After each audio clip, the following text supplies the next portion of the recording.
Let's give like a couple minutes for everyone to join. How are you guys doing today? I'm doing good. I haven't done like a kind of quicker stream in a while.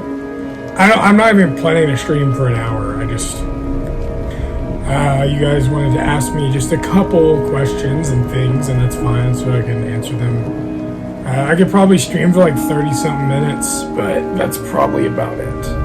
I got some stuff I gotta do today.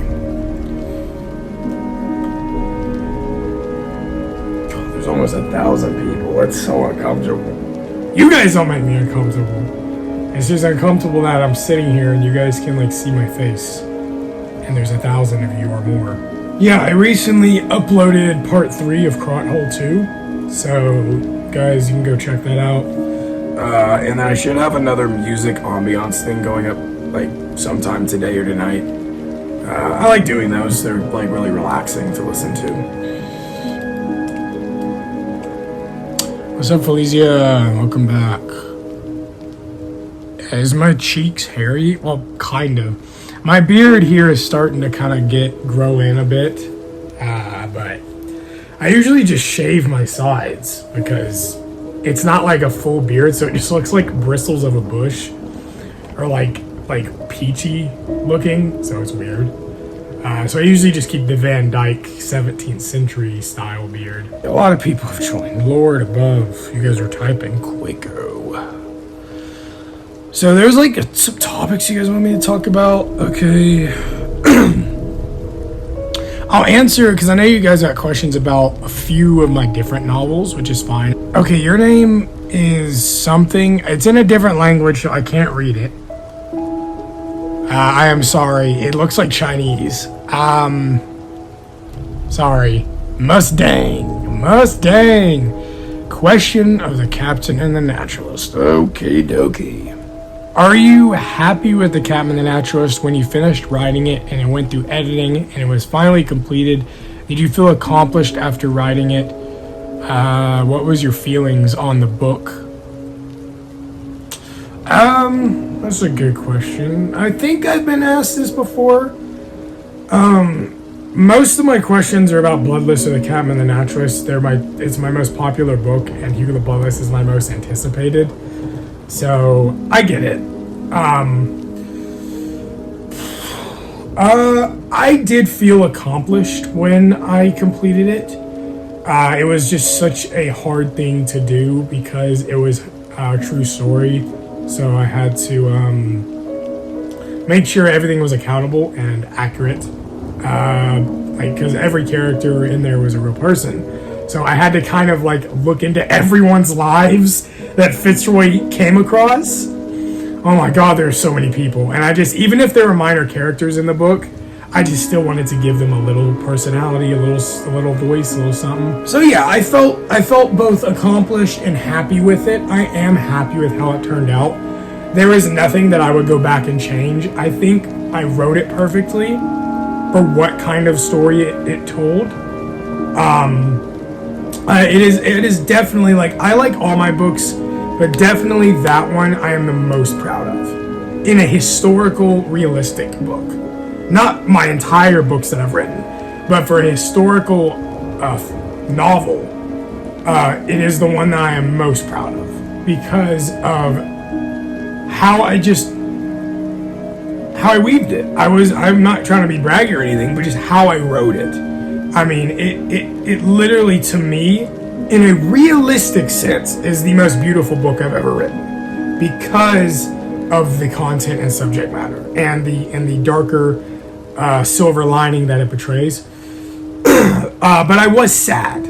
I was sad about ending it because I've talked about this before. I'm not going to ramble on about it, but I knew initially when I started, I knew the ending of the book. It was creepy and sad, and so I was sad when I had to like come to that final chapter and then write the epilogue. I mean, putting together the gallery was really fun. I mean, it was a pain in the ass because I had to like export a bunch of fucking photos and then take them into Photoshop and make them crystal clear HD because half of them were blurry because of how old they were. I mean, they were over 150 years old. Yeah, but at the end of the day, I'm pretty happy with it. Another question for the Captain and the Naturalist. Do you see the Captain and the Naturalist being made into a movie? Oh, sorry, this is by Frosty. In the next 6 to 10 years. That's difficult to say. I don't know. I'm worried if it is made into a film. I'm worried of 3 things mainly. One, that they will cut content out because it's such a long book that is important to the story and the character of Fitzroy.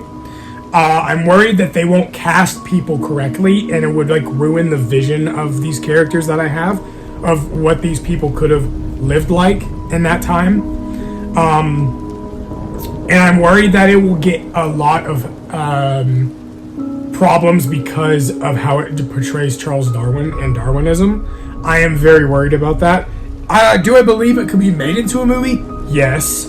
But it would be just an insane amount of money to make. And I mean, personally, I would love to see it be made into a film. I would love to be behind the direction of it. But I don't know. If the Captain and the Naturalist is made into a film, would you prefer it to be realistic with real people and actors, or animated? This is by Egoof. I'm 50-50 on that. I think it would be very awesome if it was live action. But it would just be a very hard thing to film. You would just have to have hundreds and hundreds of actors. You would have to go all over South America, and that would just be insane.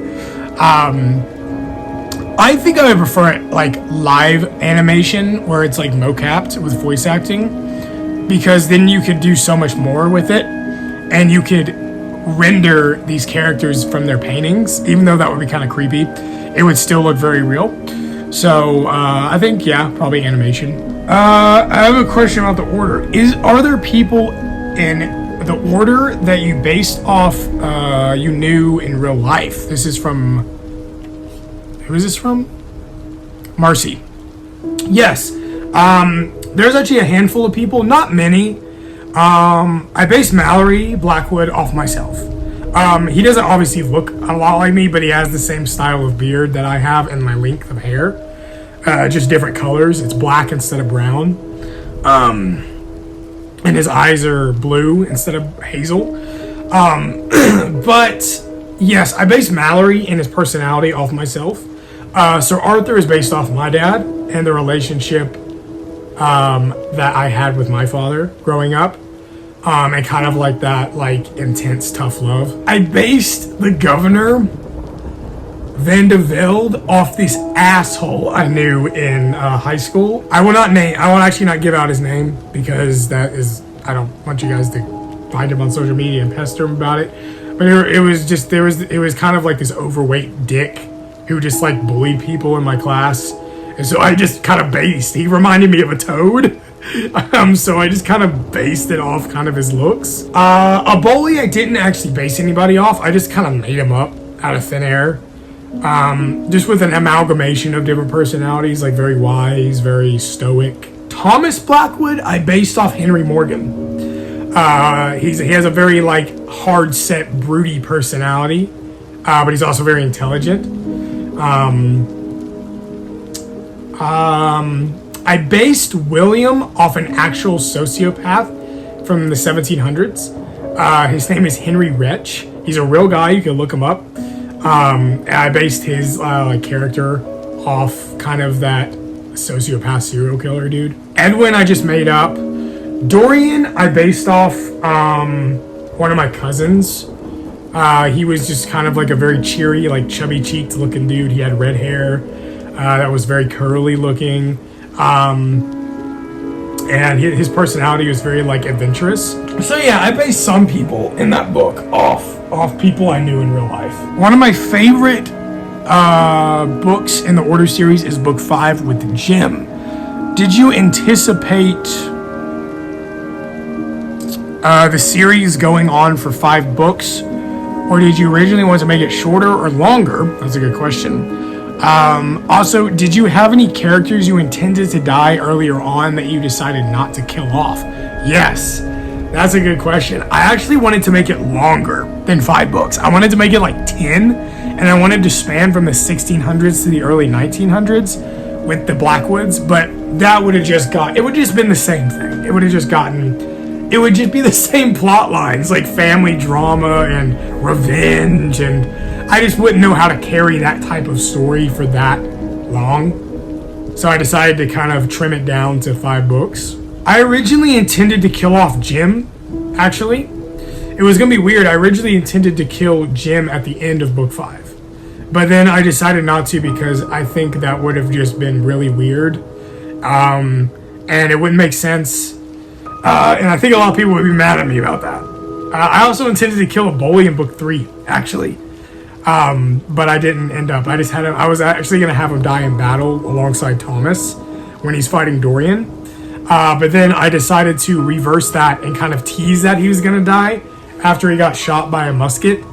While they were trying, you guys have read it, he's climbing out of the gorge and stuff, in Arabia. But yeah, I decided to let him live to be 98 years old. Full Coppa Alchemist. Was the irony in the order intended for Mallory to be enemies with the Dutch for the first 2.5 books, and then Jim to befriend Dutch people? Yes, that was intentional. To show during Mallory's time the Dutch and English War, to show how, because at the time when Jim was alive in the early 1700s, the Dutch and English were technically at peace.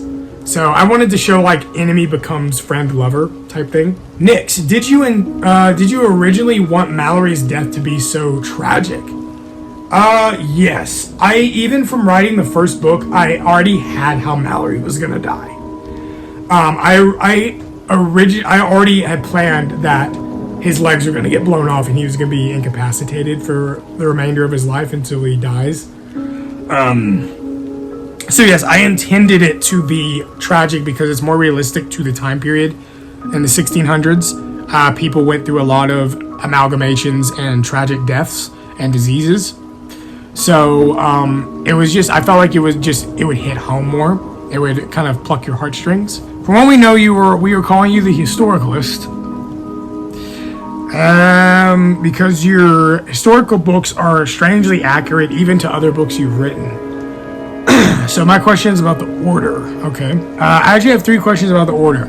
What was your favorite part out of all the books to write? Who is your favorite main character and villain that you created? And what was your favorite book out of the 5? Ooh, okay. My favorite part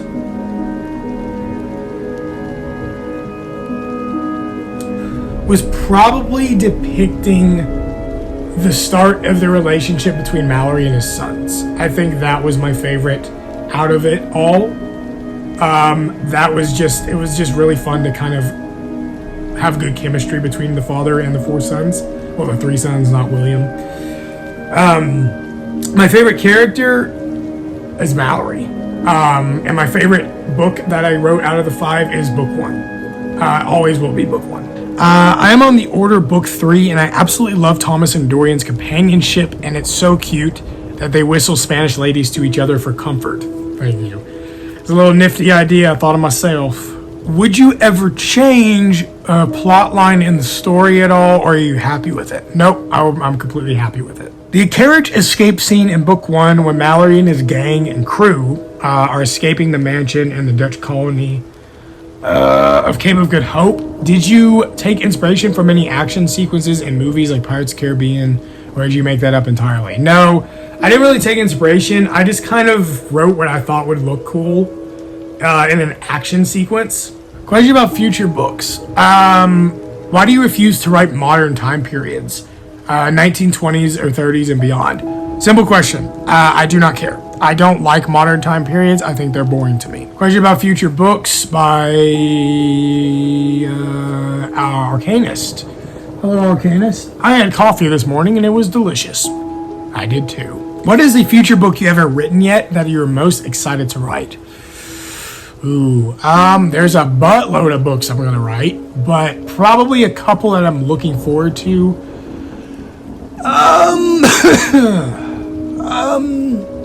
Definitely Vikings, oddly, the Viking trilogy. Mona Lisa. I'm looking forward to writing Mona Lisa.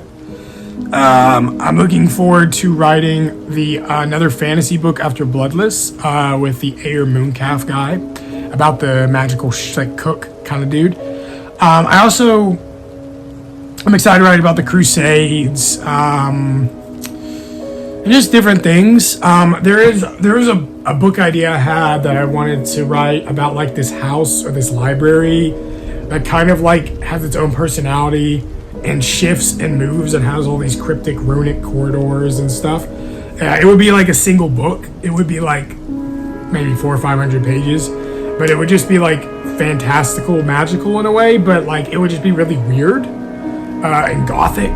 So I'm kind of excited to get started on that one in the future. Do I have a title for that? No. Between Two Souls. In the Between Two Souls book, was everything real, or was it all in Marky's head? You gotta find out for yourself. That's an interpretation for the reader, my friend. Where did you take inspiration for the horror elements in Between Two Souls? I took inspiration a lot from King Arthur's Legends. It has a very Arthurian kind of backbone to it. And I just like creepy medieval religious horror, like creepy gothic paintings, and like romanticism. So I kind of just intermeshed it all together to make something really disturbing. And it was in like medieval France, so that was even better. Delicious Deceptive Duels questions from another one from Marcy. Was it difficult to write from a woman's perspective? I really enjoyed Delicious Deceptive Duels. I thought the chemistry and the dialogue, especially between Robert and Nora, plus the romance buildup, was very natural and realistic and a slow burn. I'm not a typical reader for a slow burn book, but I appreciate that you take your time to let us get to know the story, the world, and the characters in each story you write. Thank you. That is very nice for you to say. So was it hard for you to write in a female perspective? 100%. It was the first time I've ever written from a female perspective. I do have plans to write more romance books in the Victorian era. I do have plans to write a couple more books from a female perspective, but not many, because it's difficult.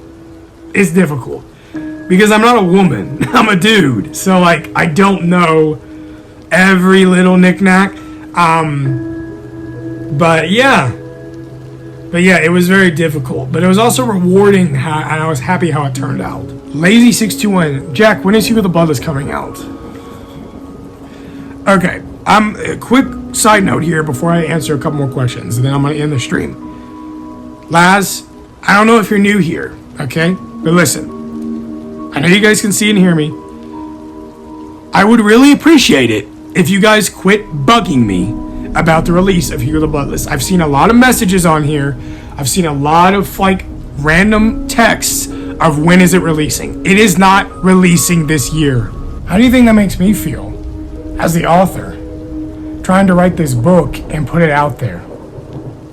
Now I know how other authors feel who are trying to make projects and get them out and their fans are pestering them about it. Do you want me to not release it? Do you want me to tell you the end of Hugo the BloodLess and spoil it for everybody? I don't think so. You want to hear how Bass dies? You want to see how Ori transforms into an eagle? Do you want to hear about the Fae in Courts? Okay, I've said it like 6 times. I'm not trying to be a jerk, okay? I'm being honest with you guys. It does annoy me. It does bother me. I'm trying to write this book. I'm trying to get it out there, but it's just taking time. I have a lot left to write. It is probably not going to release till sometime late 2024, okay? So I would very much appreciate it with the kindest of tones. Please do not ask me for the release date. I do not have a release date for the book yet, okay? We cool? Last 621, I'm sorry, I didn't mean to offend you. I was just curious. It's fine. Seriously, guys, it's fine. It's just, I get a lot of questions about Hugo. I can't give away too much because it'll spoil stuff. I mean, I'm working my ass off on it. I'm trying, and it will be finished when it is finished. But it's okay. I understand you guys. I understand it comes from a place of love and excitement. Legate Doom. Is there a secret or teaser you can give us for Hugo the BloodLess in the future? A teaser, eh? You guys dripping at the anticipation of juiciness? A teaser that is unspoiled. Like a rotten egg in the sun, brother. There is a magical thing that happens to Hugo and only he witnesses it. And then it lasts for 33 seconds on the 33rd day of every 333 years. That's all you're getting. Question about Hugo the BloodLess. I know we're trying to stay away from spoilers. This is Nia. Hi, Nia. Are you having trouble writing Hugo the BloodLess? Yes, sometimes, because of how hefty it is, how big it is. So I do feel a strange, stressful pressure on my shoulders, because I know you guys are looking forward to it. A lot of people are. And so I just want to make it as perfect as possible. I just want it to be as genuine as it can be, and as good as it can be. So that's why I'm taking my time with it. Teary, hi. I haven't seen you in a while. How are you? I am trying to write my own book about a princess in a flower kingdom. That's pretty cool. What is some advice on how to get started with a book? I don't really know where to start.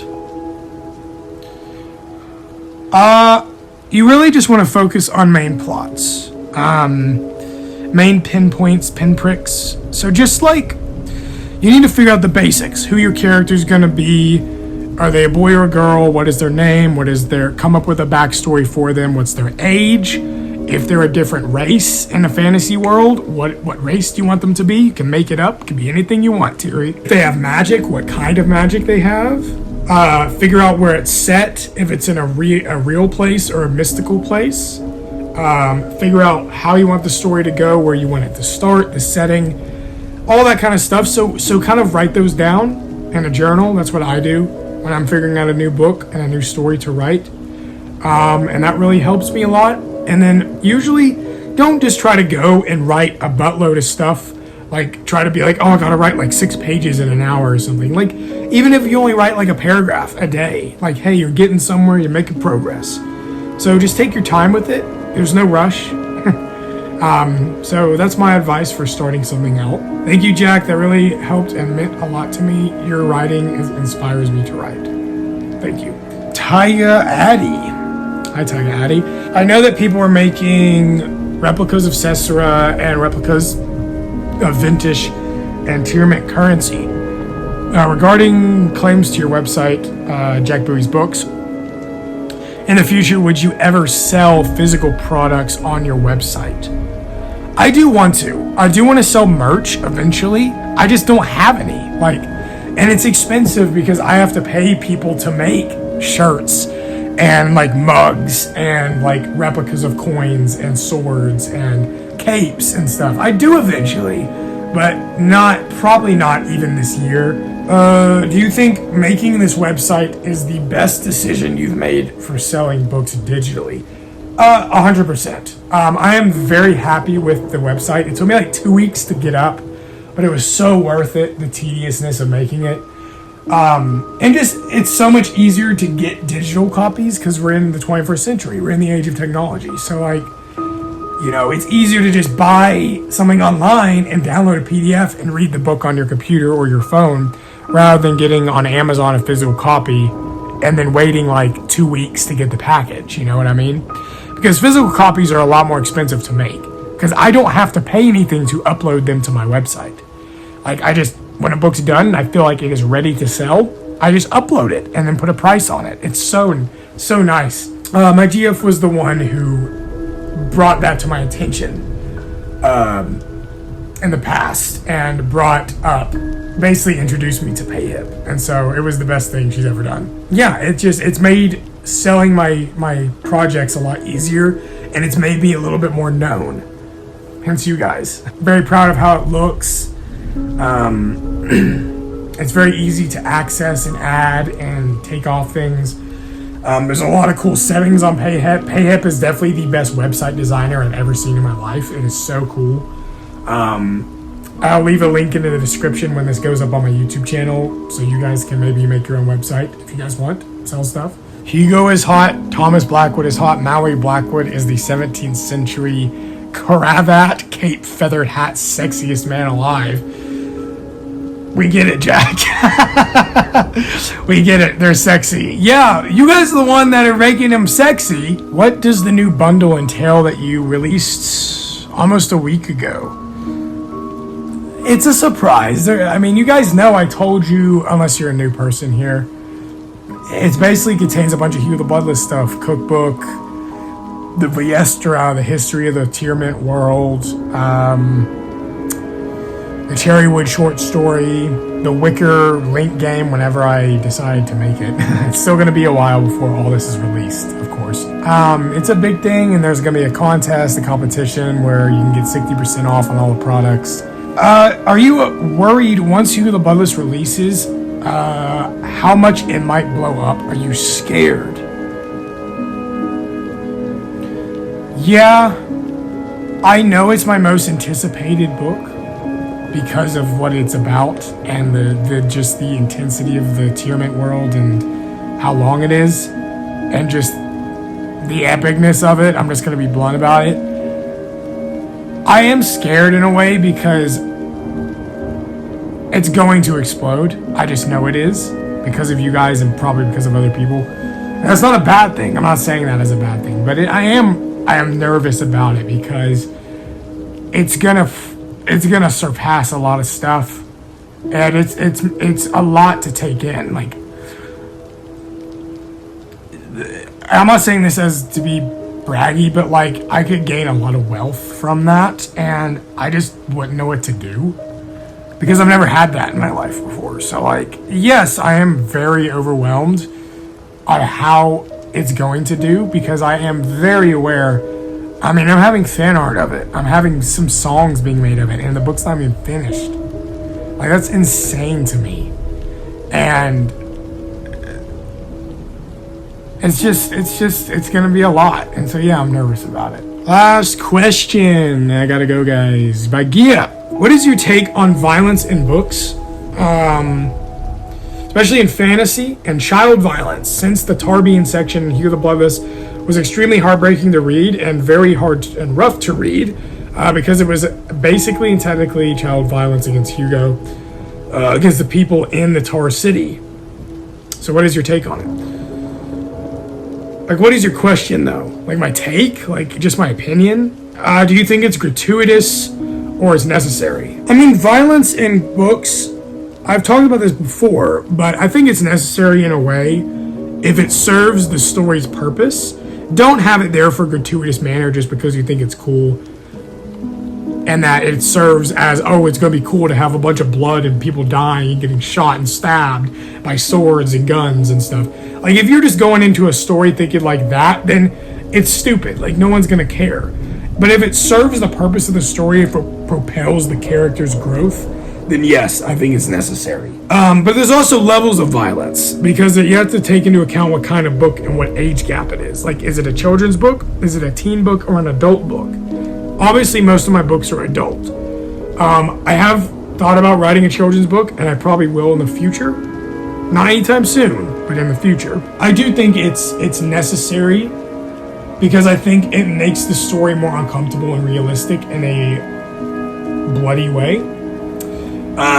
Because I like describing graphic gore to the point of uncomfortability, to where it makes someone reading the words cringe in their seat and gross them out. And human violence in fantasy and children violence is just, I mean, you see violence against children done even in Disney movies, in children's movies, The Lion King, Snow White, Sleeping Beauty, Beauty and the Beast. Like, it's such like a propagandous thing that we're not necessarily desensitized to it in media and literature and film and art, but it is a common thing. And so, yeah,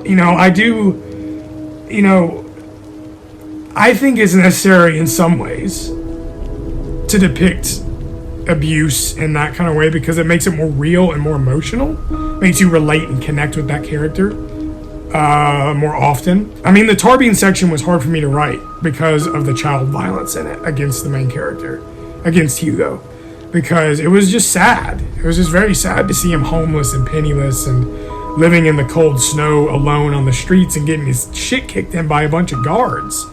He's only like 15 years old. So I wanted to go for that kind of flavor, that dark, low point in his life, to get people's attention, to make people be like, hey, people, even at this age, really do go through stuff like this. And in this world, there's so many people that suffer from that type of violence and suffer from that type of trauma and abuse. And so showing that in this book not only makes the character stronger, more hardened, and become more mature, and grow as a person emotionally and physically and mentally and psychologically.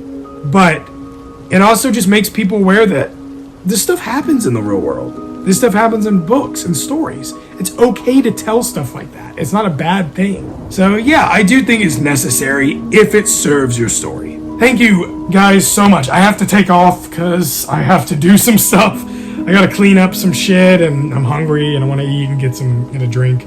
So thank you guys for giving me a few questions to answer. It was really fun. Very fun to interact with you guys. I love that we get to talk about stuff. Have a great day, guys. Have a great night, whatever time it is for you in the wonderful globe. And I will see you guys next time.